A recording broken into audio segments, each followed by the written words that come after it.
I came up through the ranks at Le Cirque and worked for Pierre Chaladine, Christophe Balanca, and finally Craig Hobson, which I find as much of an opportunity and a welcoming to cuisine as I do working for the Macchioni family and getting to know Sirio and E.G. and all three of the sons and taking little bits of information from all of them and taking little bits of recipes and food and tricks and styles from the different chefs I've worked for.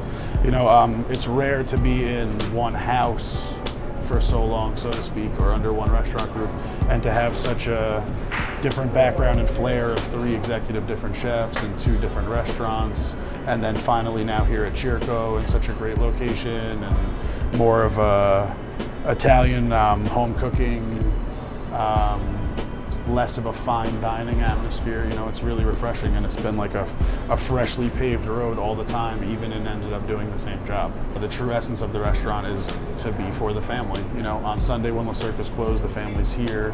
This is really their place and the food that they enjoy to serve to people.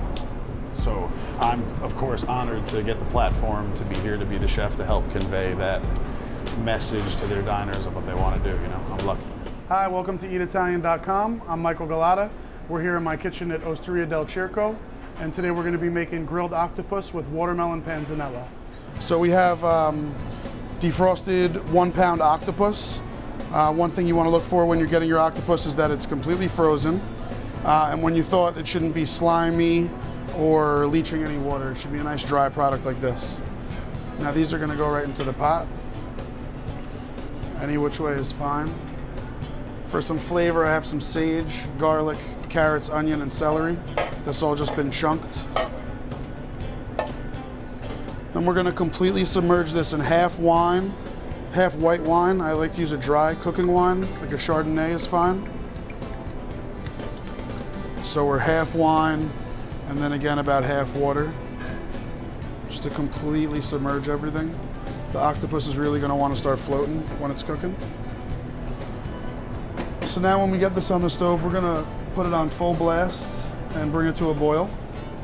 And then when it comes to a boil, we're gonna lower it all the way to a simmer. So it's just really slowly poaching, and cook it like that for about 2 to 2.5 hours until it starts to get really tender. And over here I have one that we've just cooled off that's cooked all the way. And then that's our usable product, our tentacles. And I have some sage leaves and garlic, a little bit of salt, and extra virgin olive oil. We're going to toss these and let them marinate a little bit. And now this is a good step to be at with the octopus, because you can leave it marinating like this in the fridge for up to a few days, and it takes in that marinade, and then whenever you want it, you're ready to grill it or heat it up or do anything else. So now that we have this step, you can either grill it or cook it in a griddle pan or a plancha. So you want a grill that's on high heat, and you don't want too much extra oil on it or it'll flame up and give it a very strong flavor. These are really just going to cook up for like 30 seconds on each side maximum. You know they're about ready to flip when they loosen up from the plancha. Anytime you're cooking fish, if it really seems like it's stuck, it means it's not ready to be moved yet. See if I kind of give these a wiggle. The ones that are ready to go move right away. You see they're getting a nice color and sear on them.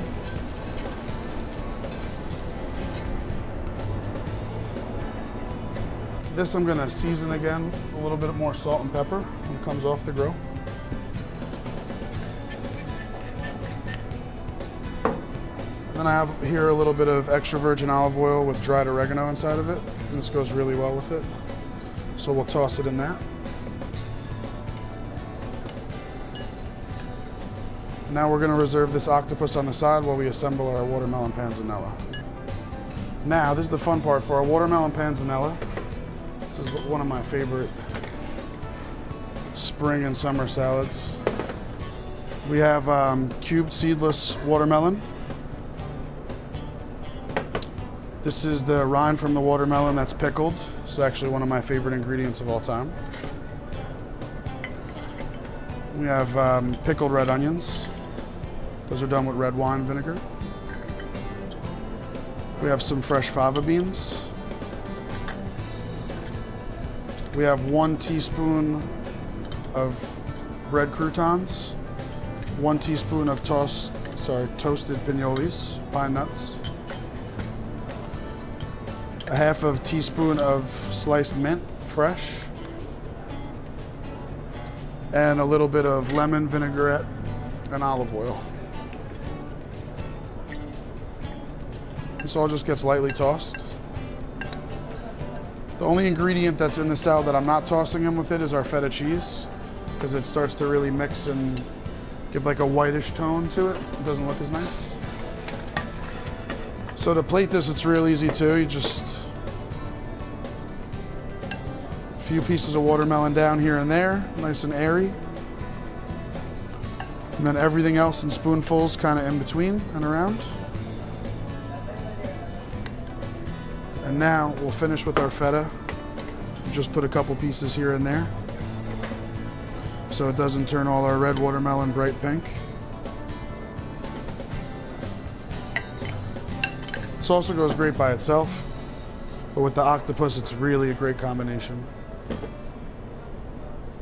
So now we're topping with our freshly grilled, really soft, deliciously poached octopus. It's about nice. And then to garnish this, I like to use some basil oil. And this is just basil leaves pureed with extra virgin oil and strained out. And then some whole fresh basil leaves. You can just rip any way you like and put across the top.